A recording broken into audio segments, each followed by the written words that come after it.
Almost a year ago, I uploaded a video where I predicted who would finish first and second respectively in each of the European qualifying groups for the 2022 FIFA World Cup. And now the time has come for me to predict who will qualify through the playoffs. However, before we do that, I think it would be interesting to look back at my group phase predictions to see how many I got right. If you don't care about this and just want to get to the playoff predictions, go to the time currently on your screen. In Group A, I predicted the top 2 teams correctly, but they were in the wrong order, as Serbia stunned Portugal in Lisbon on the final matchday to secure their place in Qatar. Unfortunately, my Group B prediction was right. I say unfortunately because it looked like Sweden had it in the bag, but then we bottled it against Greece and even Georgia. So yeah, but hey, at least I was right. Group C is another case where I predicted the teams correctly, but in the wrong order. Italy dropped points against sides they should be beating, like Northern Ireland and Bulgaria. Switzerland also deserves credit though. In Group D and E, I got both the teams and order right. I correctly predicted that Denmark would win Group F, but overestimated Austria and underestimated a rising Scotland. Group G is a similar story, where I correctly predicted the group winner, the Netherlands, but overestimated Norway.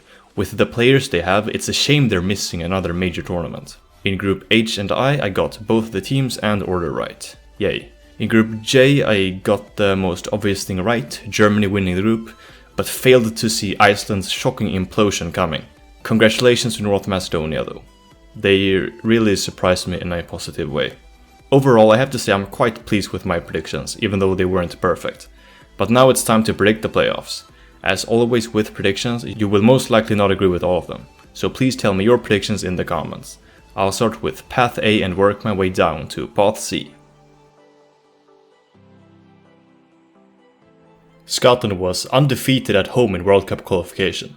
In fact, the only home match they even dropped points in was against Austria, and they even managed to beat Denmark 2-0. However, the Danes had already secured qualification, so the result should be taken with a grain of salt, even though it's very impressive. Not to mention that one match is a bit anecdotal. Ukraine went undefeated throughout all 8 World Cup qualification matches, but 6 of them were draws, and 5 specifically finished 1-1, which I think we'll see here too. And given Scotland's recent penalty shootout record, in the Euro playoffs for example, I have to give them an edge. Also, given Russia's invasion of Ukraine, I just have to say that I stand with the Ukrainian people. Wales were undefeated at home in World Cup qualifying, their only disappointing result being a goalless draw against Estonia.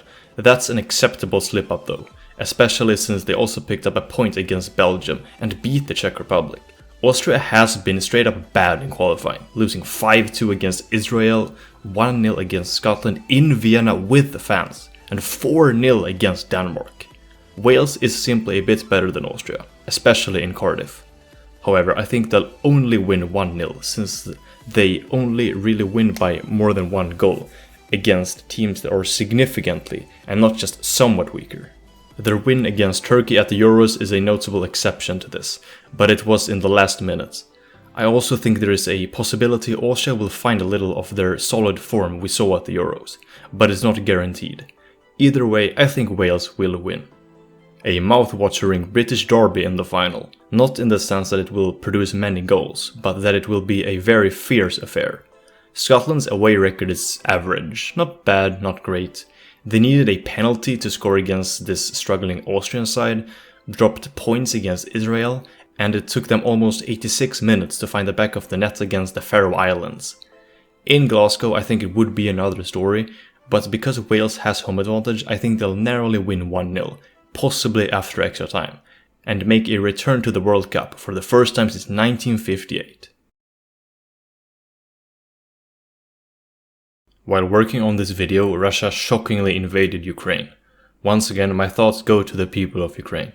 Russia has absolutely no right or justification to act as they have, invading another sovereign nation. It also complicates things from a footballing and prediction point of view, because Russia has to compete as the football union of Russia, rather than as a nation. Additionally, they've been stripped of hosting rights, and all football federations in Path B have stated they're refusing to play against them, so it's doubtful any matches will even be played.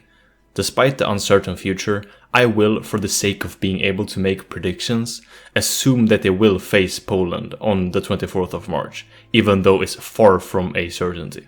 If they play, it will be on neutral soil and without spectators, so assessing home and away strength specifically is not relevant anymore.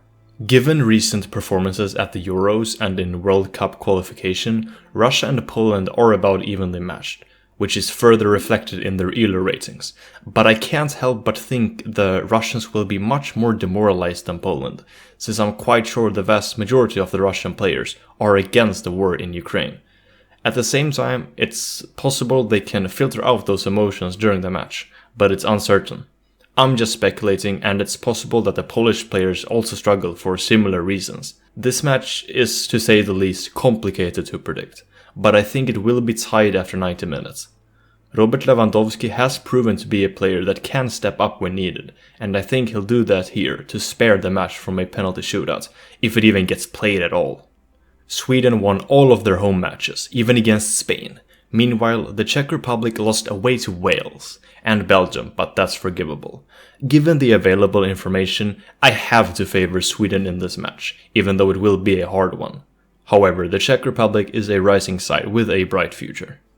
In contrast to Sweden's great home record, we absolutely suck away, losing to Spain, Greece, and even Georgia. I cannot with a good conscience predict anything except a Polish victory in this match. I would love to be wrong in this case though.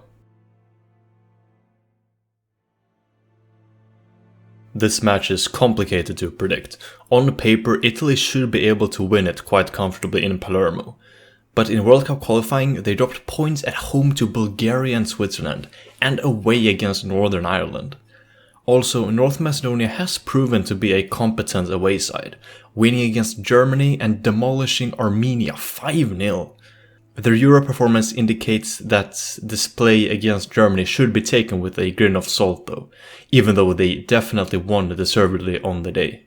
When it comes to this match, I think that Italy, just like against Bulgaria and Switzerland, will be held to a 1-1 draw. However, I do believe one of their many offensively competent players will step up during extra time and win it for the Azzurri. Another match that's quite complicated to predict. On paper, Portugal is better, but they lost at home to Serbia, almost succumbed to a historically struggling Irish side, and scraped past Azerbaijan 1-0.